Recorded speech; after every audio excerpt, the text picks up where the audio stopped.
Shoot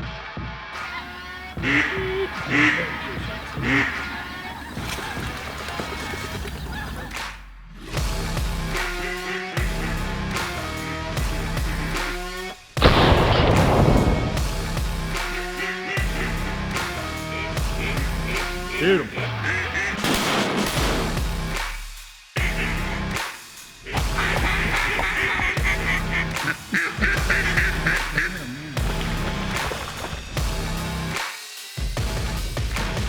Being from Southern Illinois, we get a little bit of timber hunting, but going to Arkansas, that's what you go for.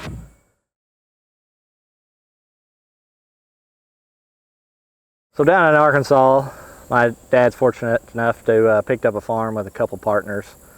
We've had it 5-6 years now. They've really done good developing it. We got a section of a big swamp we like to hunt. We got 2 rice field pits, and they really did a nice timber project, come in, levied it up, and we flood about 100 acres of timber now. We usually don't like to go down there till at least after the Christmas split. Of course, up at home, we're mostly got all the birds we want to hunt, plus we wait on the weather. Being from Southern Illinois, we get a little bit of timber hunting, but going to Arkansas, that's what you go for. 2 out front, Blake, 2 out front. Kill the 2, kill the 2.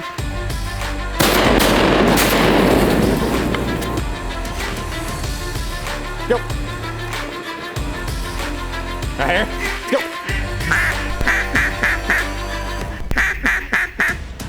Top 3, Blake.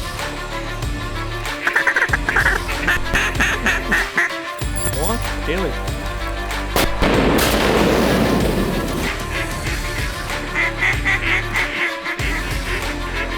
Out front.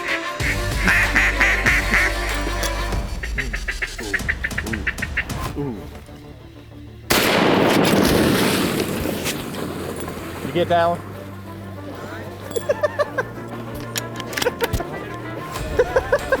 I was debating on to shoot it. I thought it was going to land up by you.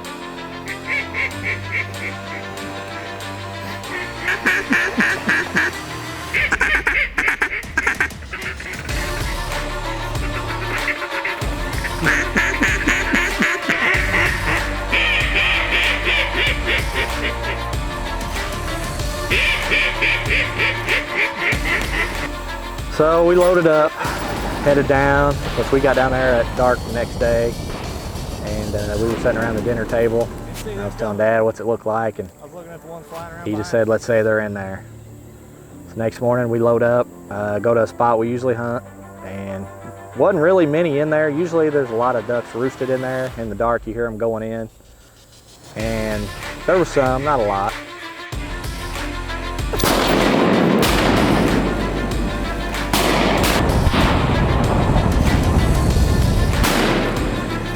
Damn, who shot this one right here? Somebody fell right on top of us.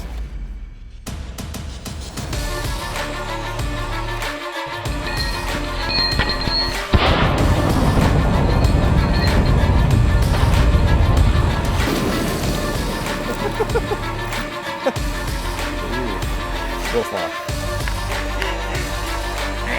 How about that one? Maybe not.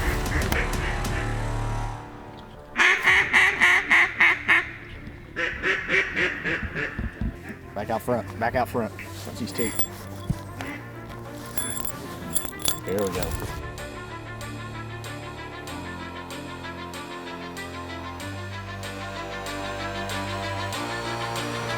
Kill the 2. Kill him.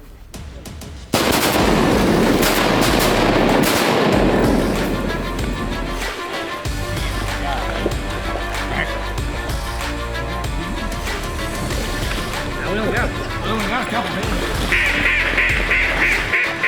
She's out to the left, out to the front.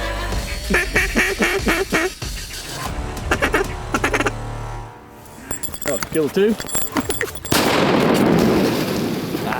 2? Yeah, I was watching the group.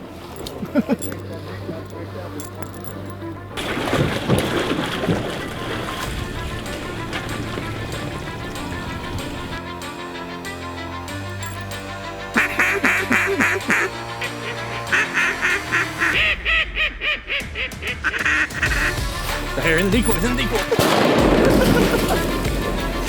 they gotta do that? We sitting here watching the other one. Did you get that one?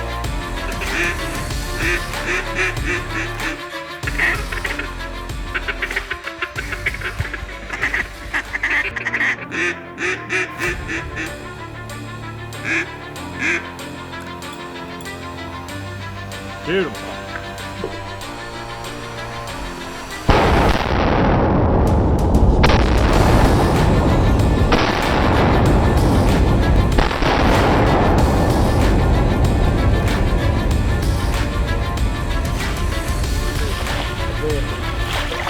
Thanks, Mike. Friggin' hole this morning, wasn't it? Yeah, it's about as good as it gets, man. Find a good spot for a photo. And I think the best part of it is they were finishing right in my grill. It was one of those hunts that doesn't happen very often. We were in and out of there before the sun fully got above the horizon. And as good as that spot was where we were hunting, there was a lot more birds just right off in the distance. It was easy to figure out where we needed to be the next morning.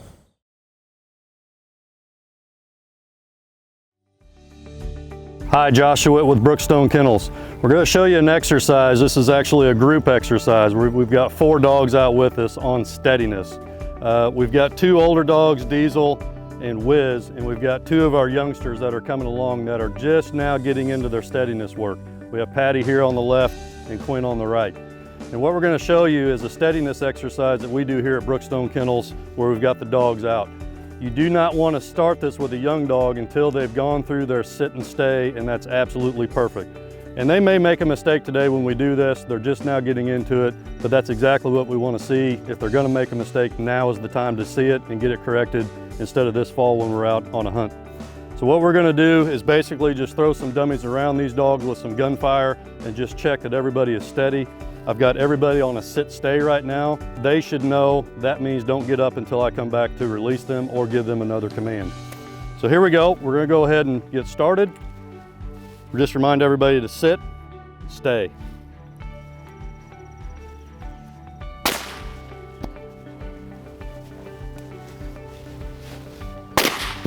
What I'm looking for here is everybody steady, nobody looking like they're going to break.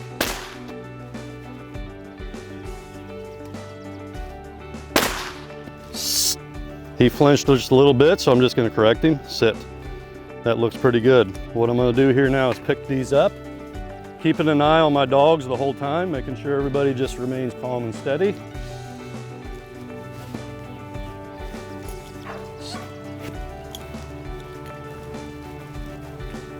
Make sure you walk around your dogs, put lots of movement in here because what we're doing is checking to make sure everybody's steady regardless of what's going on. Sit.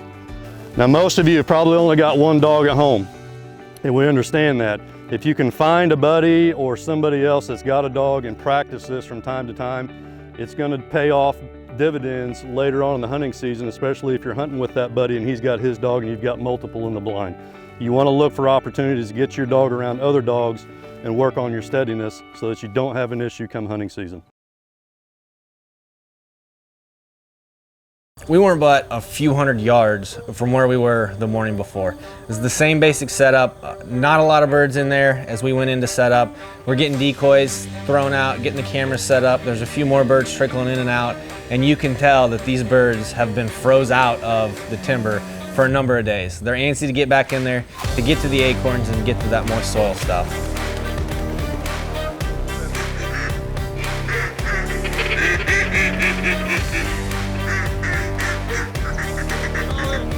Beautiful.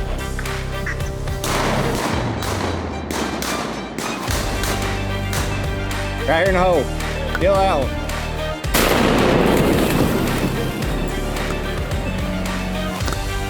Get that one.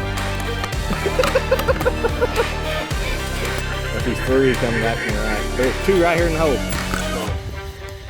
Kill him. Kill him too.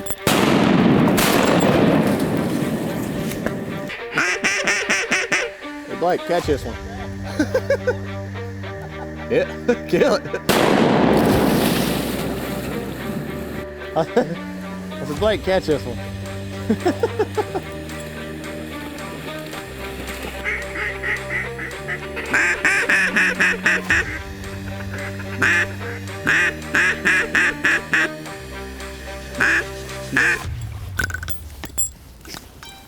Shoot them.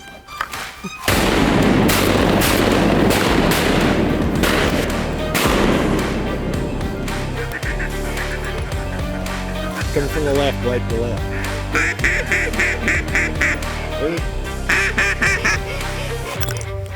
Kill him!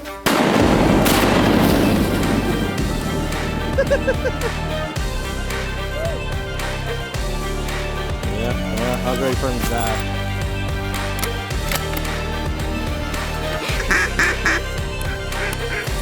One's one to die.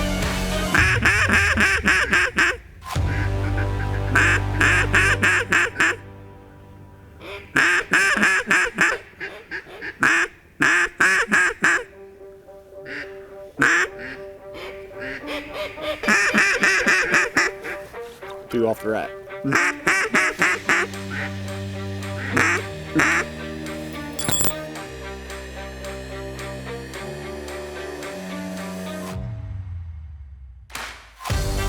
Kill him!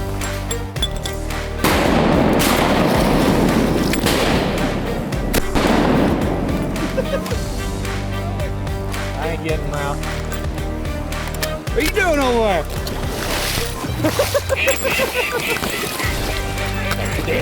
So for the last 3 years, I've been giving Blake a hard time usually about the last week of January is always the time to go. This year, a lot of the country, we had a lot of cold weather. And I would say, especially in our timber, it was froze about as much as it was thawed. Got a few holes in it. There's kind of some natural holes that we hunt, but really, there's 2 or 3 spots that we typically always hunt in there.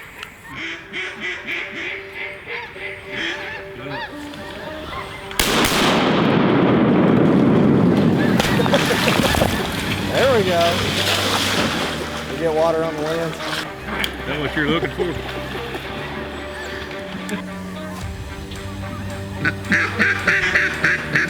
In the hole, right up front, right front.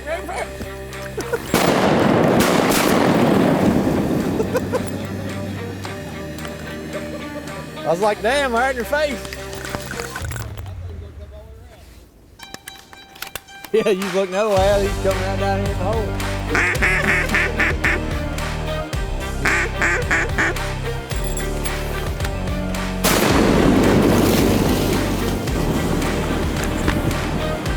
Got him.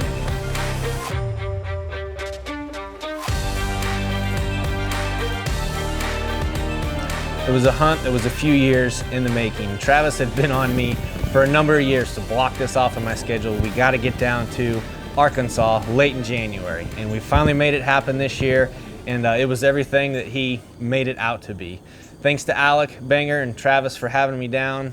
As much as I like seeing those big flocks of mallards work a dry field spread, seeing them through the trees, watching them work, and seeing them get over the top of the hole and just backpedal straight down the elevator shaft down in the decoys is something very, very special. And if you are a duck hunter, it is a setting that is talked about all the time, and you really do have to set aside some time, whether you're going with a friend or you're going with a guide service, you've got to get down there and experience hunting flooded timber.